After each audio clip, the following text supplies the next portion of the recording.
From Variety.com, ABC polls Jimmy Kimmel Live indefinitely after host Charlie Kirk comments. Disney said it would take Jimmy Kimmel's popular late-night show off its schedule indefinitely after one of the biggest owners of TV stations in the U.S., Nexstar Media, said it intended to preempt airings of the program following remarks the host made about the killing of conservative activist Charlie Kirk. Nexstar said Wednesday that its owned and partner television stations affiliated with ABC Television Network will preempt Jimmy Kimmel Live for the foreseeable future, beginning with tonight's show. The company said it strongly objects to recent comments made by Mr. Kimmel concerning the killing of Charlie Kirk and will replace the show with other programming in its ABC affiliated markets. In his monologue Monday night, Kimmel said that the MAGA gang was trying to score political points off Kirk's murder. Now, we know this. I'm going to play the clip for you, which we've got here. Daily Wire says this is why his show got pulled.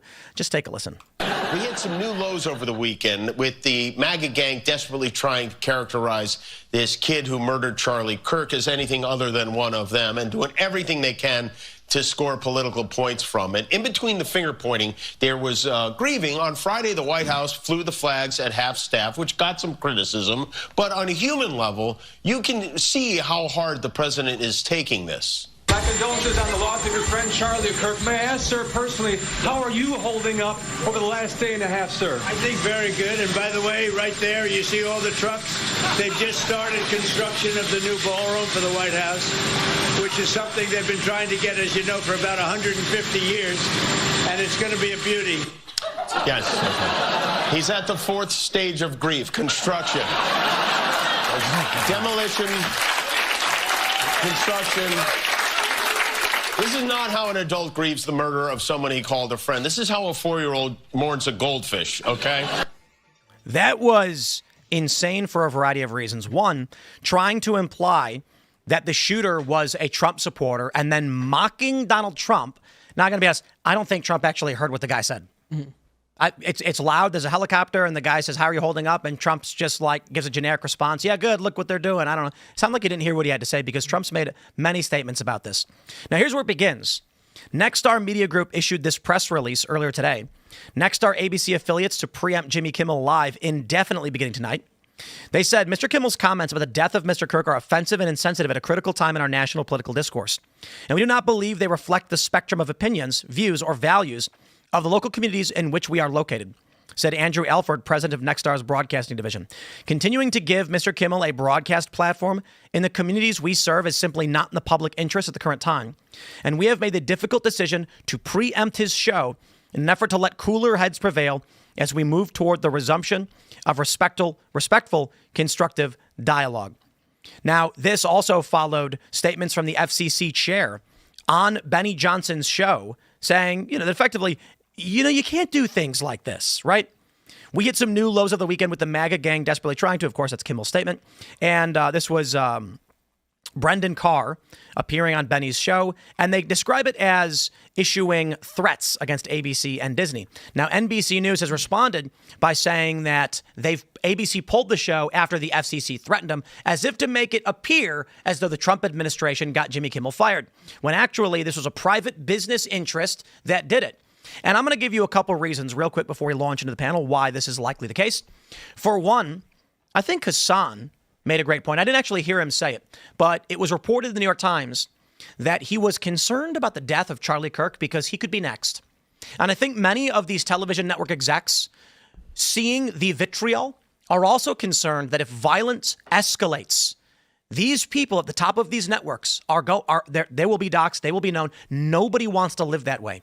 And so if you're running a network and you see Jimmy Kimmel say explicitly, despite the fact law enforcement has already said, here's his motivating factors, Jimmy Kimmel says, it was Trump. It was the MAGA guys. You are fanning the flames of political violence in a very terrifying and dangerous way and mocking Donald Trump, whose friend just died, over that clip, which I assume is probably out of context or Trump didn't hear, is despicable. And I'm sure the networks, aside from being offended, were more so concerned that Jimmy Kimmel was driving the temperature hotter and hotter in an extreme way. And so I think many of them are like, guys, if we don't put a stop to this and say we are not going to tolerate political violence, it'll escalate. If we do not punish those who are dancing on the grave and demanding more or lying about this, the left will be emboldened and there will be more death and the right will respond. There has to be a simmering down of temperatures. And that's why people are getting fired. And that's why Jimmy Kimmel got fired. But I'm curious if you guys agree, and what do you think? I think that that's probably about the size of it. The idea that this is because of pressure from the government, I think that that's unlikely. I don't think that Brendan Carr just making a remark is actually enough to make people move, because I feel like that there's still a sentiment where if the government says, oh, we might do this, there's still enough people that would feel like pushing back on the government is worth the, it's worth the juice. Whereas if you're going to look at losing sponsors and losing, people, the higher ups at the company you work for, seeing significant repercussions, that'll get people to move. That'll get companies to move. Yeah, it would be the relationship with Disney and Nexstar that would be the bigger issue here than it would be Disney and the government. And for that, and for the most part, what's sad is like this will end up benefiting Kimmel in the long run, because Colbert's ratings spiked after he got canceled, after his show was officially canceled, even though he's still on the air, his contract has to run out.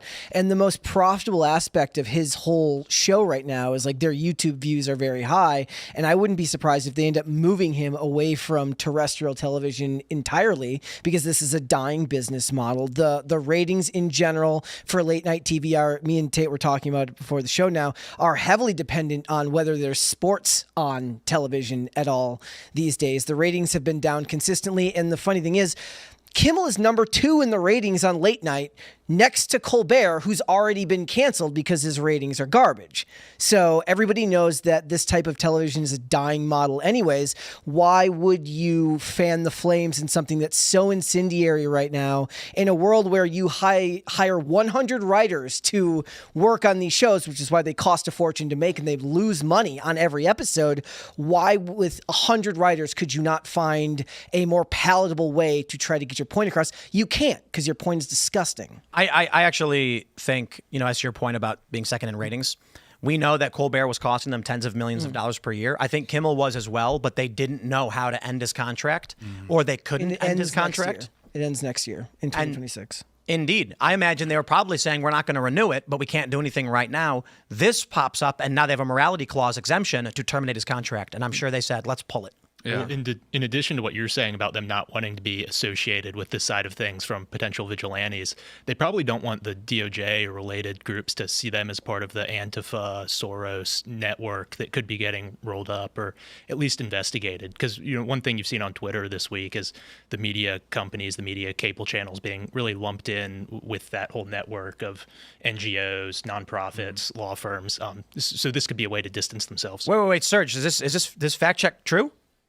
So this is what when I was looking at it, it looked like it wasn't exactly like I'd seen the footage before. Basically, what he did was he took an old footage of Trump being asked a question and he dubbed over the question as if he had been asked that question. And it's not even the same thing. And if you watch the footage again, you probably see that it is from a year prior, I believe.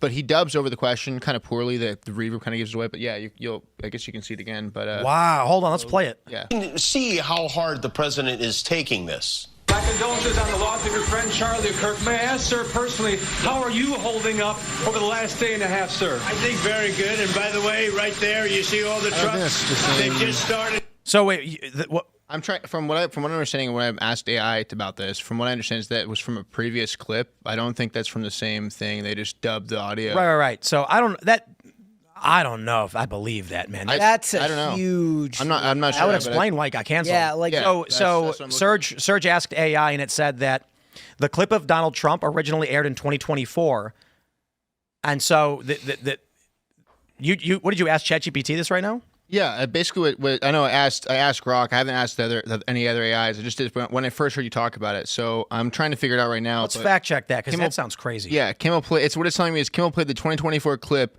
in the September 16th, 2025 monologue to mock Trump's unrelated response in a hypothetical context.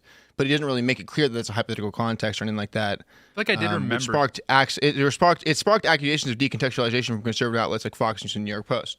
So I thought I did remember seeing other White House reporters verifying that he said that, but then a lot of them were saying it was so loud and raucous in the area that there's no way Trump could have heard, especially parse out what the context. They were talking about the White House ballroom, which has been. I don't think Jimmy Kimmel. Yeah, sorry, I have no idea. I'm just The discussion about the White House ballroom has been going on lately, though, so it's hard to believe that the clip was pulled from before.